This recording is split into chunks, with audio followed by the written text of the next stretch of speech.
Hola, muy buenas a todos y a todas. Bienvenidos y bienvenidas a un nuevo video.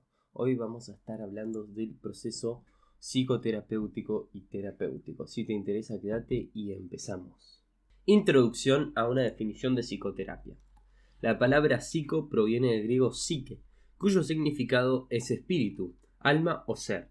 La palabra terapia proviene de la palabra griega terapéuticos, que significa asistente o aquel que cuida de otro.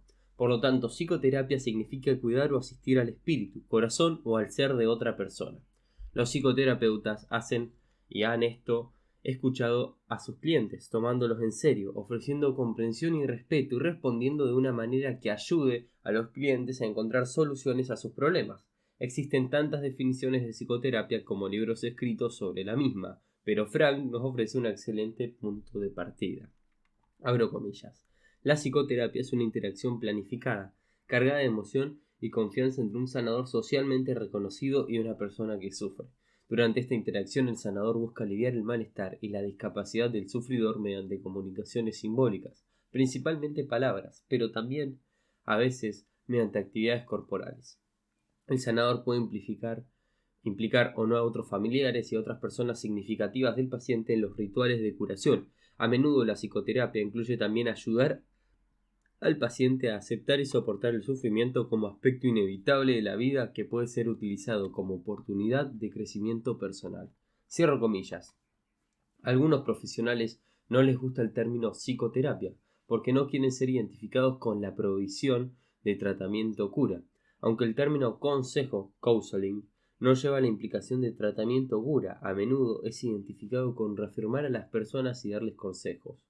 Thomas Sanz sugirió el término iatrogénico, referido a la provisión de palabras sanadoras. Si bien el término iatrogénico puede ofrecer la descripción más precisa de la profesión descrita en este manual, no es un término familiar para la mayoría de las personas. Aunque yo he elegido el término psicoterapia y psicoterapéutica, confío que los profesionales que se llamen a sí mismos con otros nombres sean capaces de incorporar los principios descritos aquí en su trabajo. Además, me refiero a las personas que pagan los servicios ofrecidos para los psicoterapeutas como clientes, a pesar de darme cuenta de que otros profesionales los llamen pacientes. Hablemos de la búsqueda de puntos comunes en las terapias. En 1980, Henrik publicó su libro que identificaba más de 250 terapias diferentes y al año siguiente Corsini combinó estas en un manual de 64 psicoterapias innovadoras. Dada la proliferación de teorías técnicas y acercamiento a la psicoterapia y el deseo de muchos terapeutas de ser reconocidos, apreciados, admirados y exaltados, no debe sorprendernos que Colby comience este capítulo sobre los procesos de la psicoterapia para el Annual Review of Psychology con palabras como el caos prevalece. En su conferencia de la Convención de la Asociación Americana de Psicología del 89, Lazarus actualizó la descripción hecha por Colby sobre el estado de la psicoterapia añadiendo los términos confusión, desorden, tumulto y locura. Abro comillas. ¿Ha escuchado usted realmente un debate entre dos o más terapeutas que estén firmemente comprometidos con una orientación particular? No parece posible que pueda existir una comunicación inteligente y un discurso con sentido entre ellos. Es como pedir a un fundamentalista que solo entiende inglés que debata con un físico nuclear que solo habla chino. Cierro comillas. Otros autores también han discutido la proliferación de las escuelas psicoterapéuticas. Homer y London describieron cómo las presentaciones sociales antes solían ser con la frase ¿de qué signo sos? Bueno, esto también es muy actual. Y las introducciones en psicoterapeutas comenzaban ¿de qué escuela eres? Albert Bandura insistió a los terapeutas a utilizar los nombres registrados para identificar sus servicios y Thomas Sanz ofreció la siguiente opinión. Abro comillas. Nuestro campo está lleno de diversas sectas, freudianos, jungianos, rankianos, reichenianos, fromnianos, transaccionistas, racional emotivos, realistas, etc. La lengua inglesa no es lo suficientemente grande como para recoger a todos. Ahora bien, si esto no es lo que los terapeutas han querido, no pienso en que hayan sido los pacientes, los clientes, lo que hayan soñado con invertirse estos roles. Los terapeutas quieren lo que los padres quieren reproducirse a sí mismos, porque tan pronto como un terapeuta comienza a ser medianamente bueno, lo primero que hace es fundar una escuela y hacerla suya. Cierro comillas. Ha existido un creciente deseo entre los terapeutas de identificar puntos comunes en el proceso psicoterapéutico. Las revisiones históricas de los intentos por integrar diversos acercamientos a la psicoterapia provienen de Gottfried y Neumann y Arwitz. En 1982, Gottfried editó un libro sobre este tema y en el 86 la Asociación Americana de Psicología dedicó un número de febrero de American Psychologist a la identificación de principios comunes en la psicoterapia. El Handbook of Eclectic Psychotherapy también fue publicado en el 86, donde esa fecha un número significativo de psicoterapeutas han expresado interés en afianzar principios manejables provenientes de varios acercamientos a la psicoterapia. Dos revistas que actualmente están dedicadas a tal fin son Journal of Integrative and Eclectic Psychotherapy y el Journal of Psychotherapy Integration. Afortunadamente, nuestro acercamiento hacia los procesos terapéuticos puede ser constructivo. Existen dos caminos para salir del atolladero. Primero, podemos reconocer que existen tantos acercamientos innovadores a la psicoterapia como psicoterapeutas. Lo que pasa es que algunos terapeutas son más vocacionales que otros. Segundo, podemos buscar cosas que los terapeutas tienen en común. Al fin y al cabo, aunque los terapeutas puedan diferir en sus personalidades, temperamento y visiones del mundo, e incluso en sus teorías acerca de cómo cambian las personas, hay similitudes respecto a cómo practican su ciencia. Gottfried advierte que el mejor nivel de abstracción para buscar puntos en comunes en la psicoterapia se encuentra en el ámbito de las estrategias o principios para el cambio. Gottfried estableció con bastante corrección el escenario para la tarea de buscar coincidencias entre las escuelas de terapia consideradas como competidoras a partir de la siguiente amonestación. Abro comillas. En suma, necesitamos reescribir nuestros libros de texto de psicoterapia. Al coger un libro de texto del futuro debemos encontrar en la tabla de contenidos no una lista de escuela A, escuela B, etc., tal vez concluyendo con el intento de integración del autor, sino una descripción de varios principios de intervención consensuados, una especificación de técnicas diferentes para implementar cada principio y una indicación de la efectividad relativa de cada una de esas técnicas junto con la interacción con diversos problemas presentes y diferencias individuales entre pacientes y clientes y terapeutas. Cierro comillas. Estrategias y principios terapéuticos comunes. El propósito de este libro es describir principios terapéuticos que parecen ser compartidos por todos los psicoterapeutas. Diversos investigadores han descrito componentes comunes en la psicoterapia. En esta sección discutiremos los componentes terapéuticos compartidos y definidos por 9 autores representativos. Todos estos investigadores, abajo recogidos, hacen un especial énfasis en las estrategias o principios para el cambio común del proceso terapéutico. Empecemos con Jerome Frank. Frank identifica los 4 siguientes componentes terapéuticos compartidos por todas las formas de psicoterapia. Una relación de confianza emocionalmente cargada con una persona o personas de ayuda. Todos los terapeutas aprecian la importancia de la relación terapéutica. Se esfuerzan por utilizar esta relación de la manera más constructiva posible. 2. Un marco de curación. El marco de curación ofrece una estructura y formalidad al proceso de terapia. Ayuda a distinguir la terapia de la amistad o conversación casual. El empleo de un marco de curación, tanto si es un hospital, una clínica o un despacho, también afianza las expectativas del cliente de que va a tener lugar un tipo especial de trabajo. 3. Un fundamento racional, un esquema conceptual o un mito. El marco racional proporciona una explicación plausible a los síntomas del cliente y prescribe un ritual o procedimiento para resolver estos. Lo importante aquí es que no importa tanto qué tipo de racionamiento teórico se sigue, con tal de que el cliente y el terapeuta estén de acuerdo acerca de su empleo y tengan fe en el mismo. 4. Un ritual. Un ritual requiere la participación activa tanto del cliente como del terapeuta, ya que ambos creen que es el medio para restaurar el bienestar del cliente. Vamos ahora con Judd Marmor. Marmor, en 1985, apunta a los siguientes puntos comunes de los principios terapéuticos. Otra vez, 1. Una relación cliente-terapeuta, en la cual los clientes llegan buscando una ayuda de una persona investida con el potencial de proporcionar ayuda. 2 componentes significativos de la relación terapéutica son transferencia y contratransferencia. 2.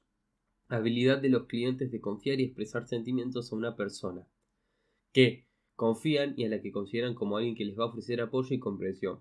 Esta liberación de emociones tiene lugar en la atmósfera de expectación y esperanza positiva, una cierta cantidad de aprendizaje cognitivo que otorga a los clientes un marco de referencia intangible y significativo para la solución y comprensión de sus problemas. 4. Condicionamiento operante, a través del cual el terapeuta expresa o explicita la aprobación o desaprobación de ciertos comportamientos del cliente. 5. Experiencia emocional correctiva, caracterizada por una forma de respuesta nueva y diferente ofrecida al terapeuta al cliente. 6. Modelado a través del cual los clientes incorporan valores y competencias del terapeuta. 7. Ensayo y práctica de competencias, nuevas técnicas adaptativas que son aprendidas para el cliente en la terapia. 8. Sugestión y persuasión por el terapeuta. 9. Una atmósfera de apoyo en la cual el terapeuta es lo suficientemente no directivo como para facilitar la autonomía del cliente. Ahora, Nicholas Hobbes en 1962 describió 5 áreas de cambio que ocurren en todas las formas de psicoterapia.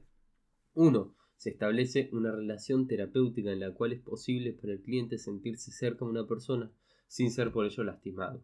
2. Tiene lugar un proceso durante el cual otras personas, objetos, acontecimientos o ideas son despojadas de su potencial para generar ansiedad. 3. Se crea una relación de transferencia mediante la cual el cliente aprende que ciertas estrategias neuróticas no son eficaces. 4. El locus de control de los problemas del cliente le es transferido. 5. Se ayuda al cliente a desarrollar un sentido aceptable de la significación de la vida. Ahora hablemos de Martin Gottfried. En los 80s hace hincapié en 2 áreas de los puntos que tienen en común las psicoterapias: una experiencia nueva, correctiva y el feedback. Hablemos de la experiencia correctiva. La noción de experiencia correctiva implica que el cliente va a hacer cosas, el cliente asume riesgos e intenta nuevas formas de pensar y actuar. Feedback. Los terapeutas van a diseñar el proceso de manera que los clientes reciban feedback y aprendan acerca de ellos mismos, a contemplarse a sí mismos y a comprender sus pensamientos, acciones desde perspectivas diferentes. El feedback ofrecido o bien directamente por el terapeuta o bien enseñado al cliente a realizar automonitoreos y observación personal. Vamos con Joe Paul Brady. Brady, también en los 80, recoge las siguientes 6 estrategias o principios que tienen en común todas las orientaciones terapéuticas. 1. El desarrollo de una relación terapeuta-cliente caracterizada con confianza, respeto mutuo, sentimientos emocionales y positivos. 2. Procedimientos y estrategias que incrementen las expectativas del cliente para lograr un resultado positivo o beneficioso del programa de tratamiento. 3. Estrategias, procedimientos que incrementen la sensación de valía personal, control del ambiente y efectividad general del cliente. 4. Relacionado con todos los anteriores, tácticas y estrategias que harán que el cliente sea más efectivo en el manejo de determinadas situaciones y en la superación de temores inadaptativos. Ayudar al cliente a actuar de manera que se embarque en comportamientos que desde su perspectiva y la de los demás le conviertan en una persona de valía y eficacia. 5. Las nuevas formas de comportarse, pensar y sentir en el cliente en la terapia, bien sean a través de discusión simple, role-playing o similar, han de ser puestas en práctica en el ambiente natural con el fin de garantizar la persistencia y generalización y los detalles de esas experiencias que deben ser llevadas de nuevo al terapeuta. 6. El cliente debe ser animado a contemplar su comportamiento, ideas y sentimientos como hechos que en última instancia están bajo su control. El cliente debe asumir la responsabilidad del cambio en su tratamiento. Toksok Karasu en el 86 sugiere los siguientes 3 puntos de encuentro compartidos por las diversas psicoterapias: experiencia afectiva, dominio cognitivo y regulación conductual. 1. Experiencia afectiva. La experiencia afectiva es ineludible, en consecuencia secundaria, el compromiso de enfrentarse a los aspectos desagradables de la vida de uno mismo y asumir riesgos para intentar poner en práctica nuevas respuestas de afrontamiento. La experiencia afectiva establece también el escenario emocional para la receptividad al cambio, prepara a los clientes para un nuevo input cognitivo. 2. Dominio cognitivo. El dominio cognitivo implica proporcionar a los clientes una nueva forma de pensar y una perspectiva diferente de la vida. Esto se logra ofreciéndoles interpretaciones e información y enseñándoles a modificar su manera de interpretar los acontecimientos de la vida. 3. Regulación conductual. Todos los terapeutas requieren que los clientes realicen cambios en sus comportamientos. Esto se logra cuando los clientes asumen el compromiso de practicar nuevas maneras de responder en sus vidas cotidianas. Hablemos de Hans Trupp. 2 procesos comunes en la psicoterapia fueron identificados por Hans. son la creación de un contexto interpersonal y el aprendizaje terapéutico. 1. Creación de un contexto interpersonal. Esta noción es similar a la descripción hecha por Frank de la relación terapéutica y el contexto de ayuda. El terapeuta busca crear un clima o atmósfera en la cual el cliente pueda sentirse libre para compartir sus problemas personales, experimentar emociones dolorosas y asumir riesgos. El terapeuta trabaja con el cliente para crear una alianza terapéutica y una relación de trabajo en colaboración. 2. El aprendizaje terapéutico. Este proceso incluye desprender viejas lecturas que no responden a los intereses del cliente y aprender o reaprender nuevas maneras de pensar que son más adaptativas. Durante este proceso el cliente alcanza un insight personal. La meta del terapeuta es ser mejor profesor o mentor de lo que ha sido las figuras significativas en el pasado del cliente. Hablemos de William Stepp, David Shapiro y Robert Elliott. Stiles, Shapiro y Elliott en el 86 sugieren 3 lugares comunes en la psicoterapia: los factores del terapeuta, el comportamiento del cliente y la alianza terapéutica. Factores del terapeuta. Los terapeutas ofrecen empatía, aceptación positiva incondicional y acogimiento a sus clientes. Los terapeutas también ofrecen a los clientes una nueva perspectiva de los problemas y su vida. 2. Comportamiento del cliente. Los clientes participan activamente en el proceso terapéutico mediante la autoexploración y la apertura al terapeuta. Los clientes también son animados a desarrollar expectativas positivas y la creencia de que ellos pueden cambiar, y la terapia puede ser de gran ayuda. Alianza terapéutica. Todas las terapias confían en construir una fuerte alianza terapéutica entre el terapeuta y el cliente. La alianza terapéutica proporciona un vínculo emocional y una sensación de confianza y refuerza un sentimiento de responsabilidad compartida. Cuando existe una buena alianza terapéutica, los terapeutas y clientes piensan que están en buen camino y trabajando por el logro de metas mutuas. Lisa Grinkabeck y John Norcross en el 90 organizaron los trabajos publicados por psicoterapeutas según sus rasgos comunes. Así identificaron los siguientes temas: características de los clientes, cualidades de los terapeutas, proceso de cambio, estructura de tratamiento y relación terapéutica. Las características del cliente más comúnmente mencionadas como importantes por los psicoterapeutas eran la esperanza y expectación positiva del cliente y el proceso de aquellos clientes que están angustiados y buscando ayuda activamente. Lo importante en este punto es que los clientes deben creer que la psicoterapia puede ayudar. 2. Las cualidades de los terapeutas más importantes eran que tuvieran una personalidad adaptada para cultivar expectativas positivas de cambio en el cliente, así como la habilidad para motivar a estos mediante una comprensión empática de aceptación y acogimiento. 3. Los procesos de cambio incluían ofrecer a los clientes la oportunidad de expresar sus emociones, ayudar a los clientes a adquirir y practicar nuevos comportamientos, ofrecer a los clientes un marco de referencia racional y terapéutico que tuviera sentido para ellos, promoviendo la adquisición de insight y concientización y fomentando el aprendizaje emocional e interpersonal.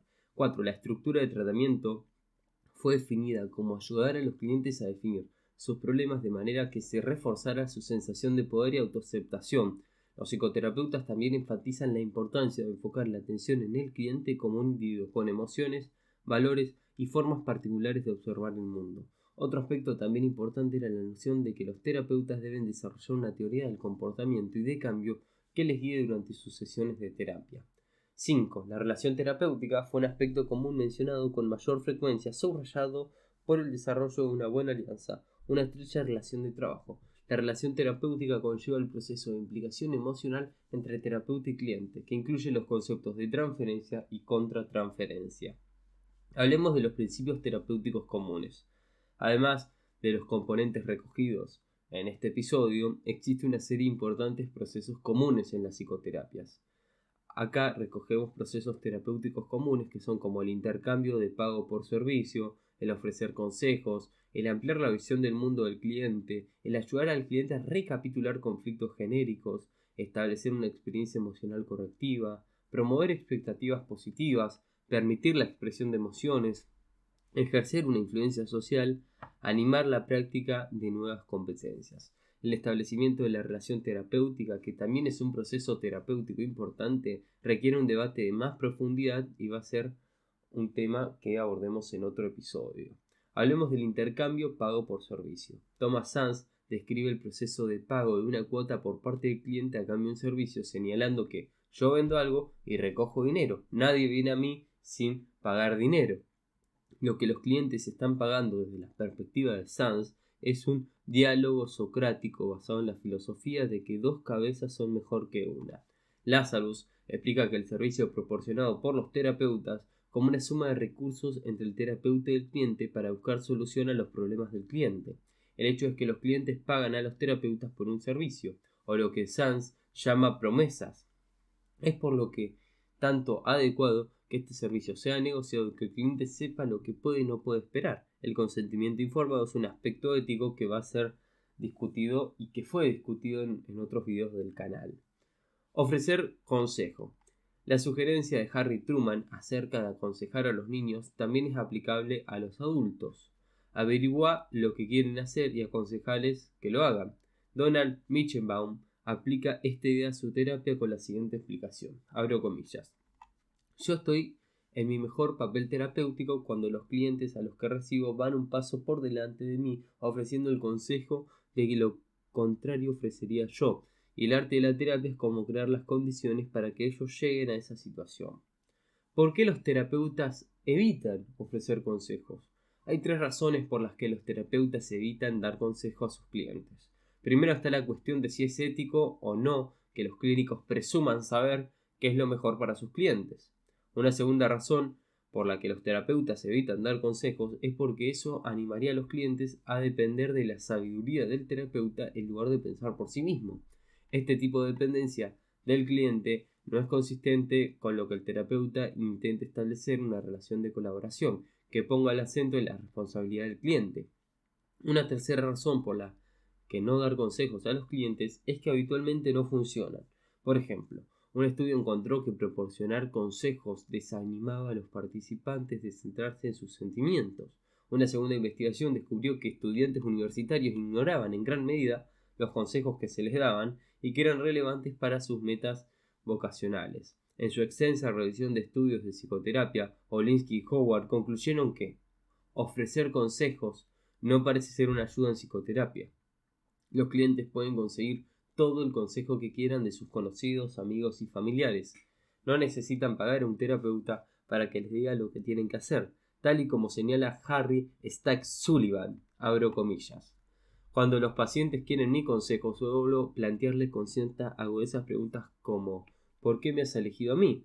Puedes elegir a cualquiera en cualquier lugar que te dé consejos y seguro que te lo dará. ¿Por qué razón quieres gastar tu tiempo con un psiquiatra o un psicólogo pidiendo consejos? Si un psiquiatra o psicólogo aconseja en términos correctos, entonces habitualmente está insultando la inteligencia de la persona a la que aconseja.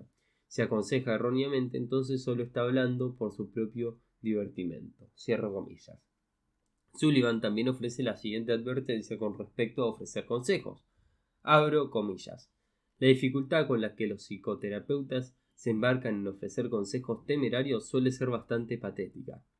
Hay pocas cosas que considere que son tan lastimosas como un psicólogo o psicoterapeuta que sabe mucho acerca del bien y del mal, sobre cómo deben hacerse las cosas, qué es de buen gusto, etc. Este tipo de psicólogos y psicoterapeutas a menudo se siente como un espíritu misionero y desea traspasar sus propios valores a sus pacientes.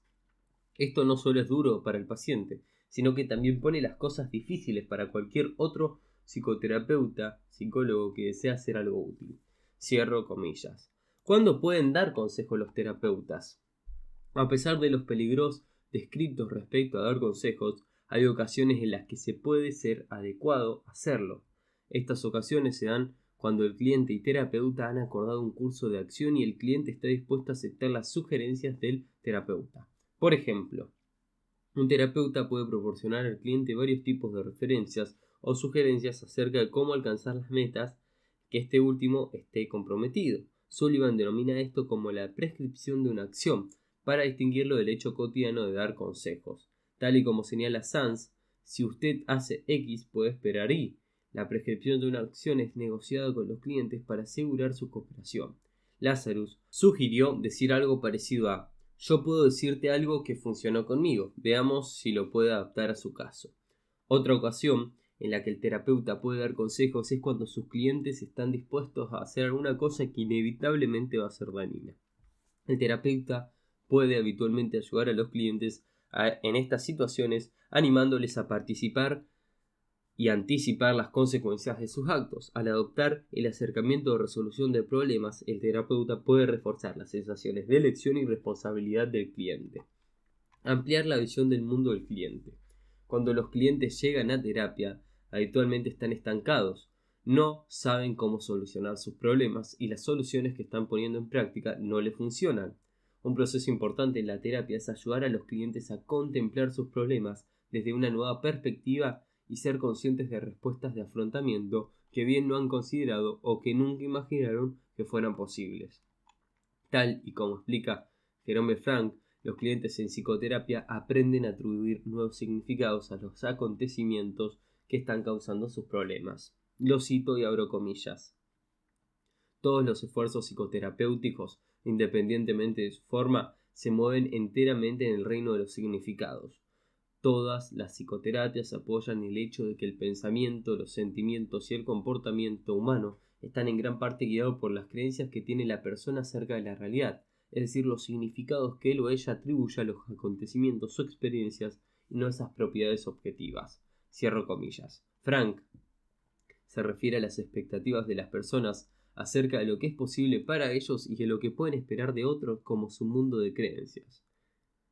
El mundo de creencias de las personas influye sobre sus interpretaciones acerca del significado que tiene el comportamiento de los otros, al igual que en las predicciones que hacen sobre el efecto o falta del mismo que tienen sus propias acciones. El mundo de las creencias de uno está por consiguiente estrechamente relacionado con la propia capacidad de afrontamiento, con los estados emocionales del individuo y con los sentimientos de bienestar. Frank considera que un proceso principal de la terapia es ayudar a los clientes a sentir y a funcionar mejor, capacitándoles para realizar modificaciones adecuadas en su mundo de creencias.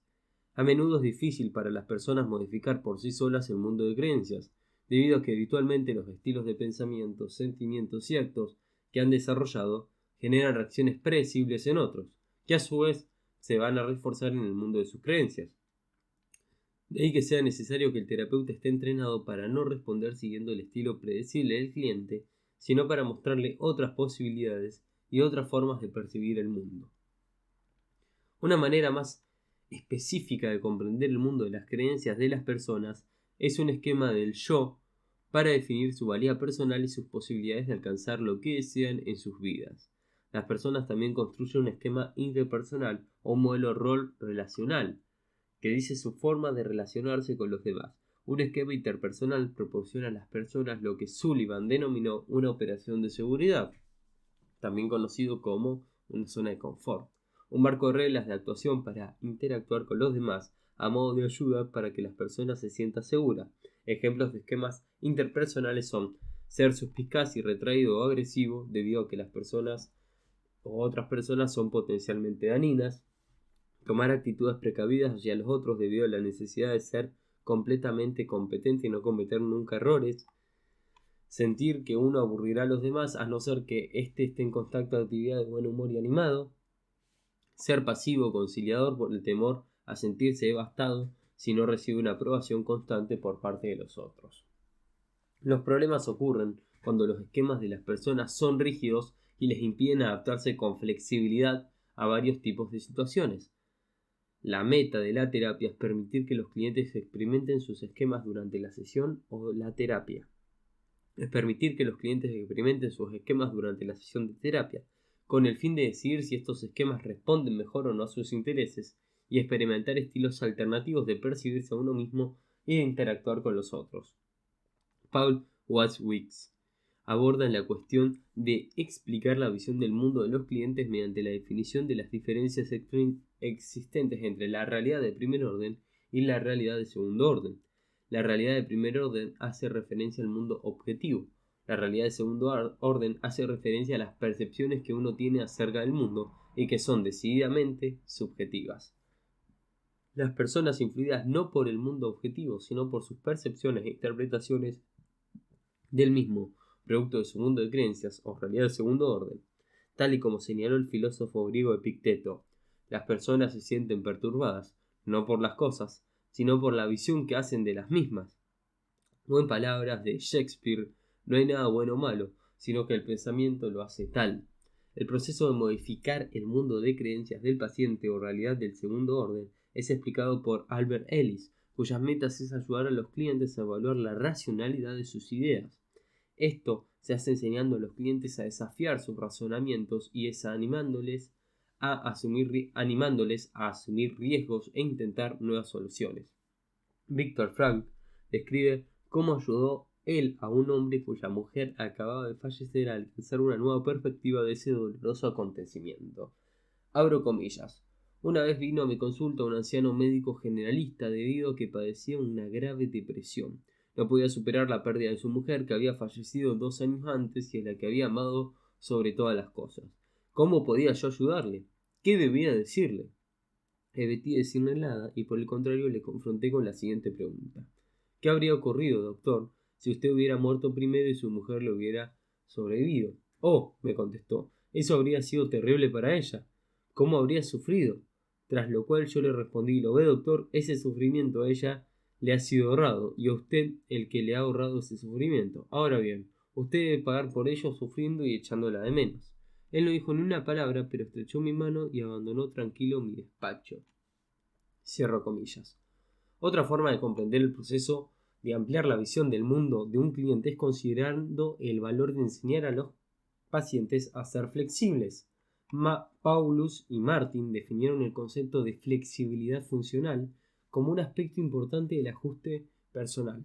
La flexibilidad funcional contiene 2 componentes y son los siguientes. 1. Tener un amplio abanico de respuestas de afrontamiento en el repertorio de uno mismo. Por ejemplo, cuantas más formas conozca para responder a una persona que intenta aprovecharse de usted, más flexibles serán sus opciones cuando esto ocurra. Como otro ejemplo, estos autores señalan que tener un abanico de competencias para conseguir gustar a otros hará que se incrementen sus posibilidades de acoplar la forma de relacionarse con una persona atendiendo a esa idiosincrasia. 2. Ser capaz de acoplar la respuesta adecuada a la situación. Una persona flexible no solo tiene un amplio abanico de respuestas de afrontamiento disponibles, sino que también sabe cómo elegir la respuesta adecuada a una determinada situación. Lograr una nueva perspectiva del mundo requiere no solo un cambio de actitudes, sino también el desarrollo de competencias personales de afrontamiento. Si bien normalmente contemplamos el cambio de actitudes como un hecho precedente al cambio conductual, a menudo se da el caso de que el cambio conductual preceda al cambio de actitudes. En otras palabras, a veces los terapeutas pueden ayudar a los clientes a modificar su mundo de creencias o realidades de segundo orden, mostrándoles nuevos insights. Ahora bien, lo que también es importante reconocer es la posibilidad de ayudar a los clientes a contemplar su mundo de manera diferente, animándoles a asumir el riesgo de poner en práctica nuevos comportamientos. Al actuar como si ciertas metas y posibilidades fueran reales, los clientes alcanzan una nueva realidad. Heinz von Forester explica este proceso afirmando que, si deseas ver, aprende cómo actuar. Ayudar a los clientes a recapitular los conflictos genéricos. Una de las contribuciones de Freud a la psicoterapia fue el reconocimiento de la tendencia de los clientes de transferir conflictos no resueltos en la infancia al terapeuta. Este proceso fue denominado transferencia y contemplado como un elemento crucial de la terapia. La tarea del terapeuta era permitir una neurosis de transferencia con el fin de desarrollar y proporcionar insights e interpretaciones adecuadas. A revivir el pasado reprimido a través de un proceso de la neurosis de transferencia en la seguridad de la relación terapéutica, se pensaba que se proporcionaba al cliente una oportunidad de superar defensas y resistencias neuróticas. El concepto de transferencia ha sido ampliado por los psicoterapeutas desde la época de Freud con el fin de incluir el transferir sentimientos y pautas de actuación no solo provenientes de conflictos infantiles con los padres, sino también con otras personas significativas en el curso de la vida. Mientras los clientes y los terapeutas enfocan su atención en aspectos y problemas del cliente, tiene lugar un proceso interpersonal en el que los clientes se comportan con el terapeuta de la manera que han aprendido a hacerlo con otras personas significativas de su vida. Los clientes que tienen un estilo dependiente son dependientes del terapeuta. Los clientes que tienen una actitud de desafío y exigencia son desafiantes y exigentes con el terapeuta. Los clientes con baja autoestima buscan aprobación y reconocimiento del terapeuta. Los clientes que son obsesivos se comportan de manera obsesiva con el terapeuta. La tarea del terapeuta es evitar responder a los clientes de una manera predictiva. Tal y como señala Watchell, el terapeuta no desea ser un cómplice de otras personas significativas en la vida del cliente, reforzando un estilo interpersonal que no responde a los mejores intereses de éste. En lugar de reforzar la dependencia, la tarea del terapeuta es ayudar al cliente dependiente a comportarse de manera independiente. En lugar de enfrentarse con la ira al cliente exigente y desafiante, la tarea del terapeuta es ayudar a que el cliente actúe de una forma más diplomática. El terapeuta no sucumbe a la tentación de cuidar y tranquilizar un bajo autoestima, sino que por el contrario, el terapeuta enseña al cliente a reconocer sus propias competencias. El terapeuta evita obsesionar al cliente obsesivo y le posibilita experimentar la espontaneidad. Edward Teiber afirma que el punto clave de la terapia es que los clientes no solo hablan con el terapeuta acerca de sus problemas de una manera abstracta, sino que por el contrario se recrean y representan en su relación con el terapeuta los mismos conflictos que le han llevado a buscar ayuda. Para resolver sus problemas, los clientes deben experimentar en su relación con el terapeuta una manera nueva y más satisfactoria de respuesta. Stroop ofrece la siguiente descripción de este proceso. Abro comillas. Luego de una manera sutil, disfrazada e entrelazada, el paciente se relaciona con el terapeuta como una personificación del pasado. Esto a su vez tiene el efecto de evocar ciertas reacciones afectivas que extraen de respuestas concretas del terapeuta. En suma, el terapeuta es requerido para representar un rol complementario en el drama construido por el paciente y que construye fundamentalmente esa enfermedad. La gran paradoja de la terapia es que al ofrecer a la persona una relación benigna y empática, uno abre simultáneamente la puerta que le convierte la diana de frustraciones, deseos, conflictos y temores acumulados. Luego, como terapeuta, uno no puede evitar convertirse sin querer en coautor del drama interpersonal del paciente. El curso y el resultado de la terapia está en gran medida determinado por la forma en que aborda y resuelve el terapeuta estos desafíos recurrentes. Cierro referencias y comillas. En el psicoanálisis tradicional, en el que el cliente está tumbado en un diván y el terapeuta actúa como pantalla en blanco, la transferencia es considerada como una distorsión que proviene enteramente de las proyecciones del cliente. Ahora bien, dado que la mayoría de los terapeutas trabajan con clientes interactuando con ellos, es razonable asumir que la transferencia es un asunto de dos personas. Las respuestas del terapeuta a los comportamientos del cliente, especialmente aquellos que son desafiantes y provocativos, son elementos cruciales en el proceso de la terapia.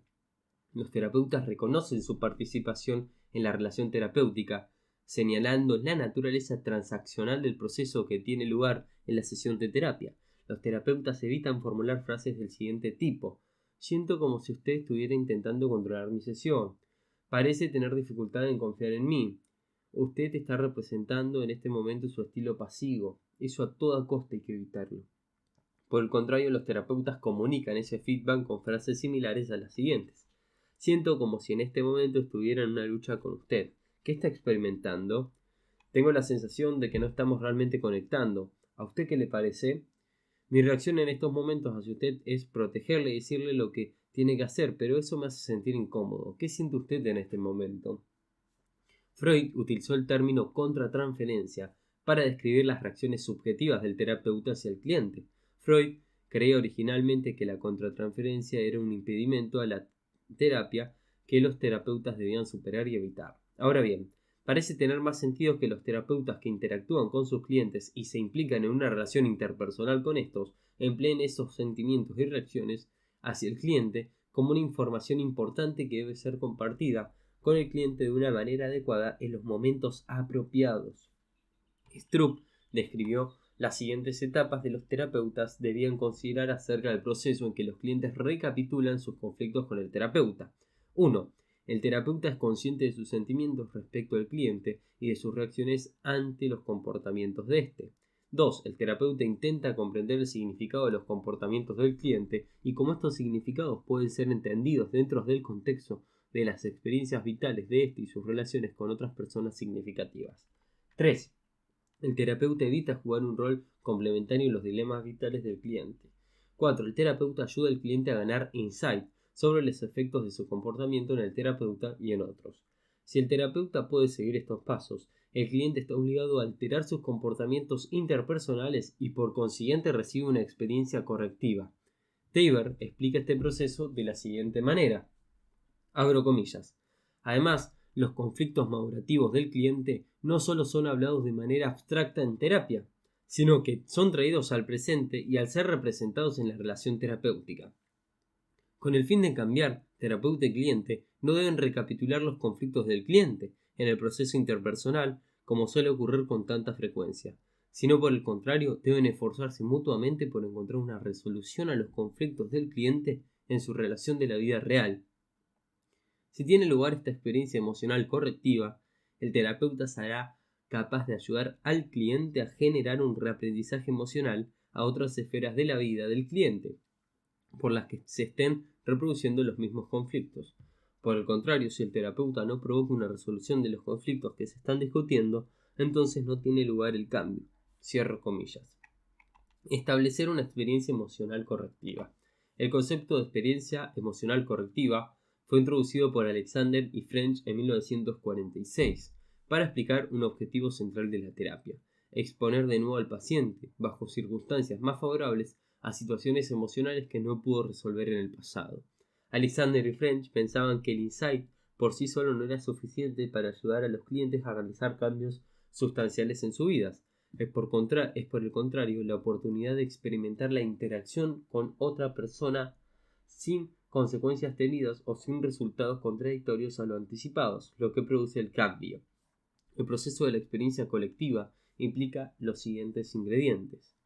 1. Una relación terapéutica segura. Para que el cliente se arriesgue y sea receptivo al feedback del terapeuta debe haber una sensación de seguridad y confianza. 2. Empatía del terapeuta. Kohut señala que el principal componente de la experiencia emocional correctiva es la empatía. De hecho, Carl Rogers afirmó que en muchos de sus escritos que recibir empatía de otra persona es una experiencia correctiva debido a que valida el sentimiento y el sentido de uno mismo. Rogers también señaló que dado que recibir empatía y aceptación positiva e incondicional de otros es un hecho tan poco frecuente que es una experiencia única que puede ser ofrecida en terapia. 3. Reexperimentar en el aquí y ahora. Merton Hill considera que, debido a las dificultades del cliente fueron adquiridas en una manera experiencial, deben ser también modificadas experiencialmente. Esta modificación tiene lugar en el aquí y ahora de la relación terapéutica. A los clientes se les enseña a examinar sus reacciones ante el terapeuta, a identificar componentes autoderrotistas de estas pautas y a desarrollar una interacción gradualmente más flexible y madura con el terapeuta. El terapeuta consigue esto parando la acción en los lugares apropiados y observando qué acaba de ocurrir. 4. Responder de manera diferente de lo que se espera el cliente. Los clientes llegan a esperar respuestas determinadas a sus estilos de interacción con los demás. Estas expectativas se convierten en profecías autocumplidoras que refuerzan los estilos autoderrotistas del cliente. La tarea del terapeuta no es confirmar las expectativas del cliente al proporcionar una respuesta nueva y diferente, es decir, correctiva. Algunos ejemplos de cómo evitan los terapeutas permitir que los clientes pongan en práctica sus estilos inadaptativos en la terapia fueron descritos al comienzo de este capítulo. A continuación vamos a hablar algunos ejemplos adicionales de intentos de terapeutas por ofrecer a los clientes tipos de procesos interpersonales nuevos y diferentes. Los clientes que esperan ser culpados por sus maldades son aceptados por el terapeuta como personas valiosas. Los clientes que esperan el mismo consejo o amonestación que han recibido otros son abordados por el terapeuta con amplitud de miras para contemplar todas las posibilidades. Los pacientes que esperan que su ira y sus suspicacias sean respondidas con hostilidad reciben comprensión. Los clientes que esperan ser rechazados debido a su depresión o pasividad encuentran al terapeuta que tiene fe en su potencial. Los clientes que están acostumbrados a lograr aceptación satisfaciendo las necesidades de otros encuentran un terapeuta que está dispuesto a valorarles por lo que son. Un ejemplo famoso de una experiencia emocional correctiva se encuentra en la novela de Victor Hugo, Les Miserables. Valijean delincuentes toda su vida, recibe aceptación y perdón de un obispo católico. El obispo no castiga a Valjean, al que es pillado robándole. En lugar de llamarle ladrón a Valjean y pedir que venga la policía para llevarlo a la cárcel, el obispo Protege diciendo a la policía que ha dado a Valjean los objetos que la policía cree que ha robado. Esta bondad trastorna totalmente la visión del mundo de Valjean. Abro comillas. Sintió instintivamente que el perdón de Sakura era el asalto mayor y más formidable con el que había sido golpeado en su vida, que su dureza sería permanente si se resistiese a esa clemencia, que si se rendía debía renunciar al odio y con que las acciones de otros hombres habían cubierto su alma durante años y que le agradaban, que esta vez debía conquistar o ser aniquilado, y que la lucha colosal y final había comenzado entre su maldad y la bondad de ese hombre. No obstante, una cosa que ciertamente no sospechaba era que ya no era el mismo hombre, todo había cambiado en él, y ya no estaba en su poder eliminar el hecho de que el obispo había hablado con él y tomado su mano. Cierro comillas. Otro ejemplo ilustrativo de una experiencia emocional correctiva sorprendentemente similar a la de Victor Hugo la encontramos en el libro de August Eichhorn, Wayward Youth. Eichhorn fue el pionero en el tratamiento hospitalario de delincuentes juveniles en la ciudad de Viena. Aunque muy influenciado por el pensamiento psicoanalítico de Freud, el método de Eichhorn encaja perfectamente con el acontecimiento integrativo expuesto en este capítulo. Eichhorn describe su trabajo con un hombre joven que robaba dinero en una tienda de tabaco. Este autor consiguió que el hombre se reuniera con él en su oficina para ayudarle a desempolvar sus libros. Abro comillas. La escena se desarrolló de la siguiente manera. Comenzamos nuestro trabajo. Yo le pregunté qué tal le iba y gradualmente fuimos llevando el tema hacia el asunto de la tienda de tabaco. ¿Cuánto te llevas cada semana? Él mencionó una cifra. Continuamos quitando el polvo de los libros. Tras una pausa, ¿te resulta sencillo hallarte con el dinero? Tras una pequeña duda respondió sí, a lo que yo no concedí importancia. Al cabo de un rato, ¿cuándo tenés más ventas? Por la mañana. Un poco más tarde debo ir a ver alguna vez para revisar el cajón de tu dinero. El chico se iba inquietando cada vez más, pero yo ignoraba y continuaba trabajando y volviendo al tema de la tienda de tabaco. Cuando creía que había intensificado el suficiente su intranquilidad, llevé repentinamente la crisis al pico. Bueno, cuando acabemos aquí, iré y echaré un vistazo a tu recaudación. Habíamos estado trabajando juntos durante 1 hora y cuarto. Él estaba de pie dándome la espalda, cogió un libro de la librería y lo dejó caer repentinamente. Entonces me di cuenta de su situación. ¿Qué ocurre? Nada. ¿Qué ocurre con tu recaudación? Su cara se descompuso de la ansiedad y balbuceó la cifra exacta. Sin decirme una palabra le di esa cantidad. Me miró con una expresión indescriptible y estaba a punto de comenzar a hablar. Yo no iba a dejarle hablar porque sentía que mi acción requería tiempo para surtir efecto y le despedí con un gesto amigable. Al cabo de 10 minutos volvió, puso el dinero encima de la mesa y dijo: deje que me encierren, no merezco su ayuda, simplemente volveré a robar de nuevo. Estaba totalmente excitado y llorando amargadamente. Dejé que se sentara y comencé a hablar con él. No lo sermoneé, sino que atendí con comprensión a lo que estaba soltando, su delito, la acción hacia su familia, la vida en general y todas las cosas que le preocupaban. Su estado emocional fue gradualmente tranquilizándose, aliviado por el llanto y la posibilidad de hablar. Al final le devolví el dinero y le dije que no pensaba que volviese a robar, que para mí valía esa cantidad. También le dije que no era un regalo, que podía fumar menos y devolverme poco a poco. Eichhorn explicó su acercamiento terapéutico de la siguiente manera. La reeducación no se consigue mediante palabras, sermones, broncas o castigos, sino a través de que el niño experimente realmente. Unos 60 años más tarde, Meichenbaum, en el 86, realizó una afirmación similar al defender que el objetivo del terapeuta es convertir el proceso terapéutico en una experiencia irreversible. Promoción de expectativas positivas. El hecho de que los clientes se desenvuelven mejor en la terapia cuando tienen expectativas positivas está suficientemente bien documentado en la investigación experimental. Un buen ejemplo del proceso de la promoción de expectativas positivas en el cliente puede encontrarse en la hipnoterapia. La inducción hipnótica realizada por el terapeuta está diseñada para utilizar las experiencias y percepciones del cliente y lograr que la experiencia hipnótica sea lo más real posible. Ahora bien, las expectativas positivas son un componente importante de todos los acercamientos psicoterapéuticos y promover expectativas de éxito en el cliente es uno de los principales objetivos terapéuticos. A continuación vamos a describir una serie de métodos utilizados por los terapeutas para generar expectativas positivas en los clientes. 1. Reforzar la demanda de la terapia del cliente. Una primera manera de promover expectativas positivas en el cliente es reforzarles, en primer lugar, por haber llegado a la terapia. A los clientes se les puede ayudar a saber que la mayoría de las personas con problemas no buscan ayuda cuando la necesitan. Los clientes deben saber que haber conseguido dar el paso de solicitar una terapia indica que se preocupan por sí mismos y que creen que la terapia les va a ayudar y que es una prueba de que están motivados para buscar soluciones a los problemas. 2. Preparar a los clientes para la terapia. Para que la terapia tenga éxito, el terapeuta y cliente deben hablar primero y del mismo lenguaje. Deben estar de acuerdo en que la manera en que se va a trabajar juntos es muy importante y tiene muchas posibilidades de ser efectiva.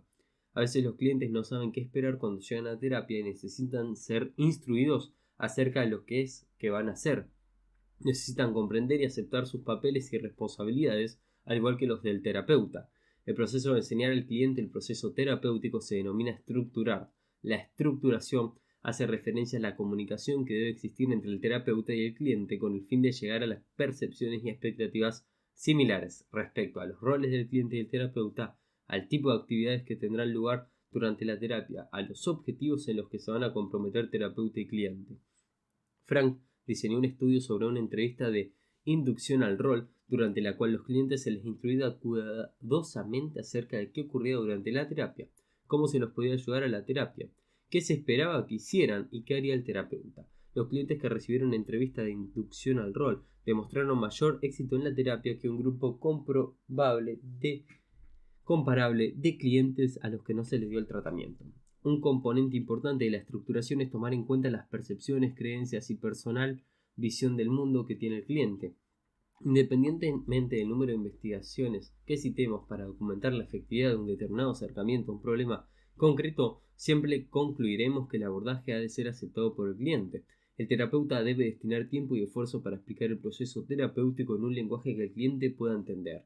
Kirsch sugiere que los clientes con un sistema de creencias diferente del terapeuta pueden ser convencidos de que el acercamiento del terapeuta es relevante para su sistema de creencias.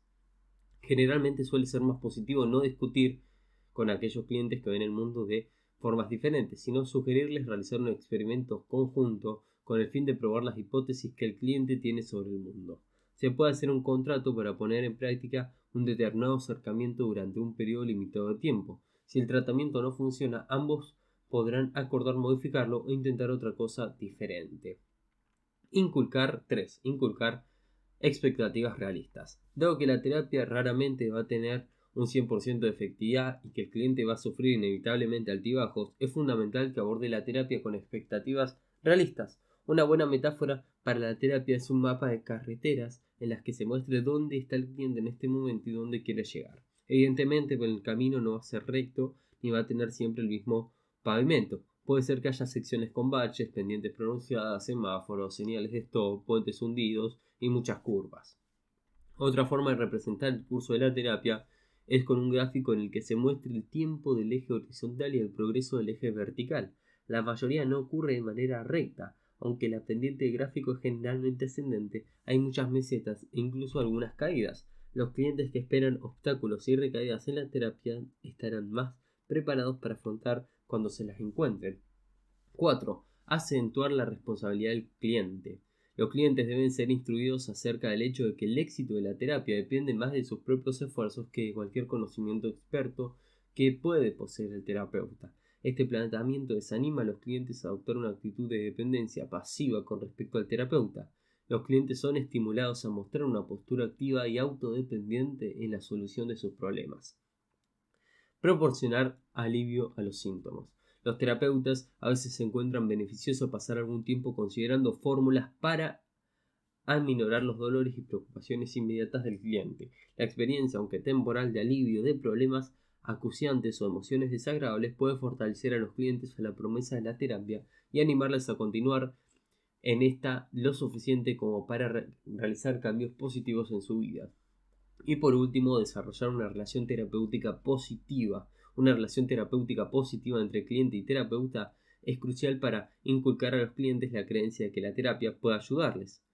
Los clientes deben creer que su terapeuta posee conocimiento y compromiso necesarios para trabajar con ellos en la consecución de sus objetivos. Ahora también debemos hablar de permitir experimentar emociones. Es difícil imaginar un proceso terapéutico en el que el cliente y el terapeuta no experimenten emociones. La terapia no es solo un ejercicio intelectual en el que el cliente habla y analiza sus problemas, también los sienten. Para comprender el proceso de experimentar emociones en psicoterapia, uno debe considerar 3 categorías de emociones. Las emociones primarias, que son los sentimientos auténticos experimentados en el aquí y ahora. Estas son emociones con las que los clientes conectan en la terapia y pertenecen al individuo en ese momento. Las emociones primarias son experiencias espontáneas que facilitan la resolución de problemas y comportamientos orientados a objetivos. Por ejemplo, la experiencia inmediata de rabia, tristeza o temor durante la sesión de terapia motiva a los clientes a explorar las causas de esos sentimientos y preguntarse qué pueden hacer por ellos mismos. Las emociones secundarias son las emociones que interfieren con la solución de problemas. Son emociones macachonas como ira, depresión y ansiedad que los clientes buscan eliminar al venir a terapia. La razón de suscitar emociones secundarias en la terapia no es la de motivar a los clientes o proporcionarle insights útiles, sino la de capacitar a los clientes para analizar aquellos acontecimientos o cogniciones que precipitan emociones secundarias al ser activamente generadas y experimentadas. Las emociones instrumentales son utilizadas conscientemente o inconscientemente para alcanzar un logro personal. Las emociones instrumentales son exploradas durante la sesión de terapia a medida que son recapituladas en la relación terapéutica. La experimentación de emociones en terapia implica 6 procesos: reconocimiento, creación de significado, activación, toma de responsabilidad, modificación de respuestas efectivas y funcionales y expresión de sentimientos en la relación terapéutica. Reconocimiento. El terapeuta anima a los clientes a reconocer sus sentimientos, a transmitir una sensación de interés, aceptación y confianza. Los terapeutas enseñan a los clientes a centrar el foco de atención en sí mismos, a ser sensibles a lo que sus cuerpos, imágenes y pautas de pensamiento le están diciendo. Los clientes aprenden que es aceptable experimentar emociones y que se gana algo al compartirlas con el terapeuta. El reconocimiento de emociones va a ser el primer paso en la motivación de los clientes para la búsqueda de respuestas de afrontamiento adecuadas. 2. Creación de significado. Reconocer las emociones de uno mismo da un sentido más claro que autoconocimiento. Para conocernos realmente a nosotros mismos necesitamos tener algo más que el conocimiento intelectual de nuestras necesidades, apetencias o deseos. Es preciso también que los sintamos. 3. Activación. Los clientes no pueden comprender totalmente sus emociones, solo hablando de las mismas de manera abstracta. A los clientes se les enseña a experimentar sus emociones durante la terapia, mediante el empleo de la imaginación y diversos tipos de interacción y ejercicios. Toma de responsabilidades. A los clientes se les enseña que sus sentimientos les pertenecen y que deben asumir responsabilidad de los mismos, aprender a expresar cómo se sienten de una manera inmediata, también aprender cómo se precipitan sus emociones por circunstancias ambientales y son modelados por sus comportamientos y cogniciones. Modificación de respuestas afectivas disfuncionales. Habitualmente las emociones secundarias e instrumentales no responden a los intereses del cliente. Tras conocer y asumir la responsabilidad de estas emociones, habitualmente los clientes están suficientemente motivados a aprender técnicas que permitan tornar esas respuestas emocionales en más adaptativas. Expresión de sentimientos en la relación terapéutica. Durante la terapia, los clientes aprenden las virtudes de expresarse de manera abierta y franca con aquellas personas con las que confían. Conseguir que los sentimientos de uno sean aceptados y reconocidos es una experiencia correctiva, de la misma manera que aprender a aceptar y reconocer a los otros es una competencia social valiosa. Hablemos también de ejercer una influencia social. La mayoría de los psicoterapeutas estarían de acuerdo en reconocer que es imposible ser completamente neutral hacia los clientes y sus problemas. Es inevitable que los terapeutas tengan creencias, valores y formas de comprender el mundo que influyan sobre su forma de trabajar con las personas. Ser consciente de los propios valores y creencias, al igual que las necesidades personales de uno mismo, es una responsabilidad ética de los psicoterapeutas que vamos a hablar en otro video.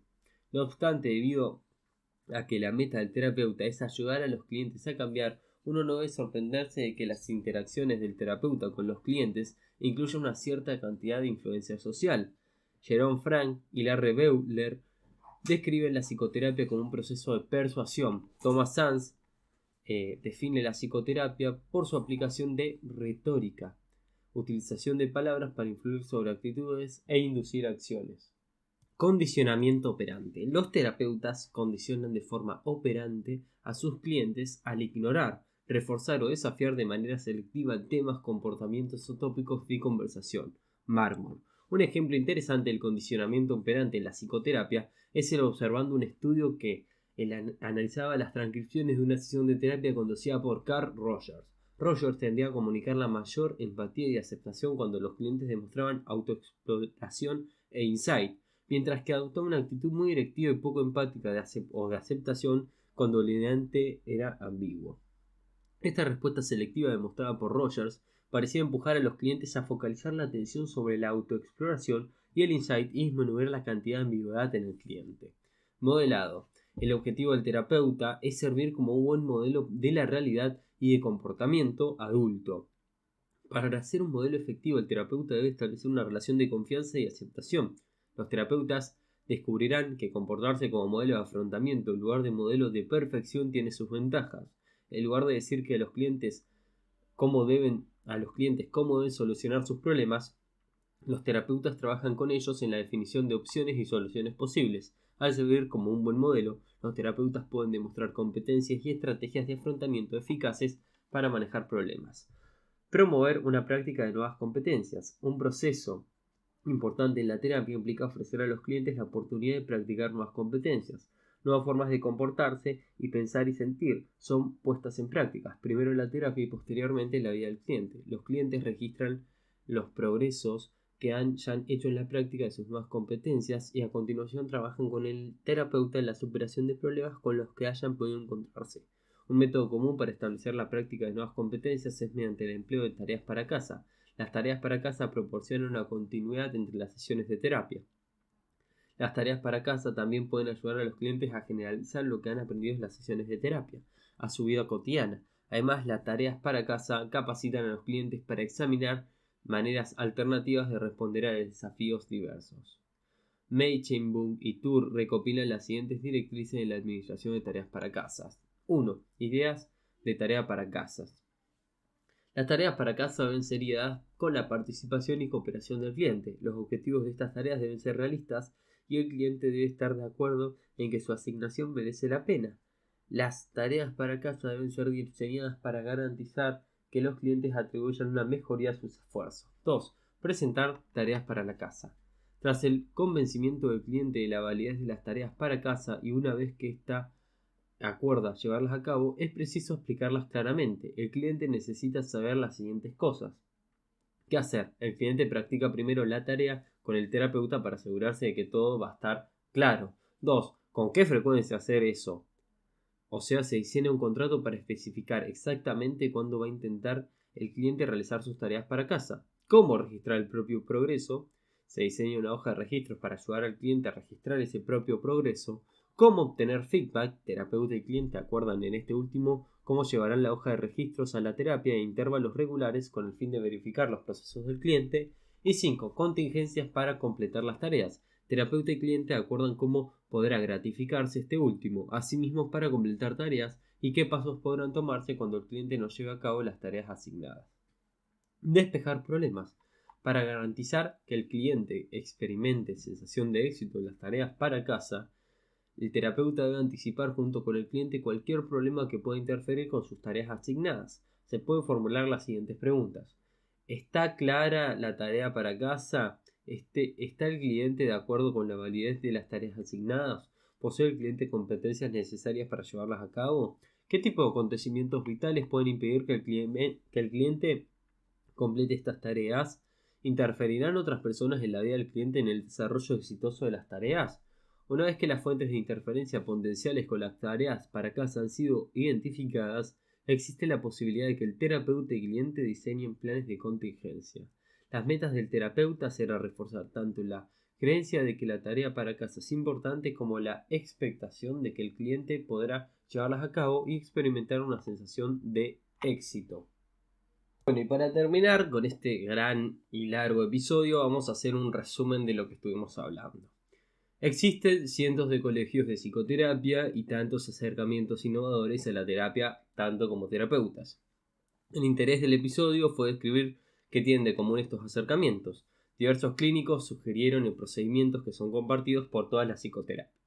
Los procedimientos psicoterapéuticos comunes que fueron el intercambio pago-servicio, ofrecer consejos, ampliar la visión del mundo del cliente, ayudar a los clientes a recapitular conflictos genéricos, establecer una experiencia emocional correctiva, promover expectativas positivas, permitir que la experiencia de emociones se dé, ejercer una influencia social y estimular la práctica de nuevas competencias. Generalmente los terapeutas no ofrecen consejos porque puede resultar poco ético al animar a los clientes a ser pasivos y porque habitualmente no funciona. Los terapeutas pueden aconsejar a los clientes la prescripción de una acción una vez que los clientes se han comprometido consigo mismos en la consecución de cierta meta. Los terapeutas ayudan a los clientes a reevaluar sus mundos de creencias y a reconocer la diferencia entre realidades de primer orden y de segundo orden. Uno de los objetivos de ampliar la visión del mundo de los clientes es fortalecer la flexibilidad funcional. Un hecho predecible en la terapia es la tendencia de los clientes a reproducir esos estilos inadaptativos con el terapeuta. El objetivo del terapeuta es evitar convertirse en cómplice de los dilemas del cliente. En su lugar, el terapeuta responde de manera diferente a lo que el cliente espera, proporcionando así una experiencia emocional correctiva. Los factores que conducen a la experiencia emocional correctiva son una relación terapéutica segura, la empatía del terapeuta, la reexperiencia en el aquí y ahora y la respuesta del terapeuta de manera diferente a la esperada por el cliente.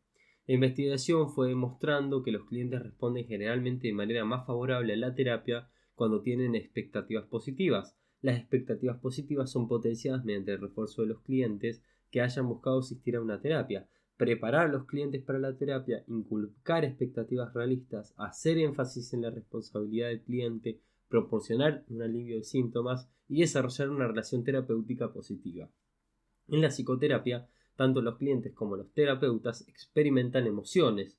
La vivencia de emociones en la terapia implica los siguientes procesos: el reconocimiento, la creación de un significado, la activación, la toma de responsabilidad, la modificación de respuestas afectivas disfuncionales y la expresión de sentimientos en la relación terapéutica.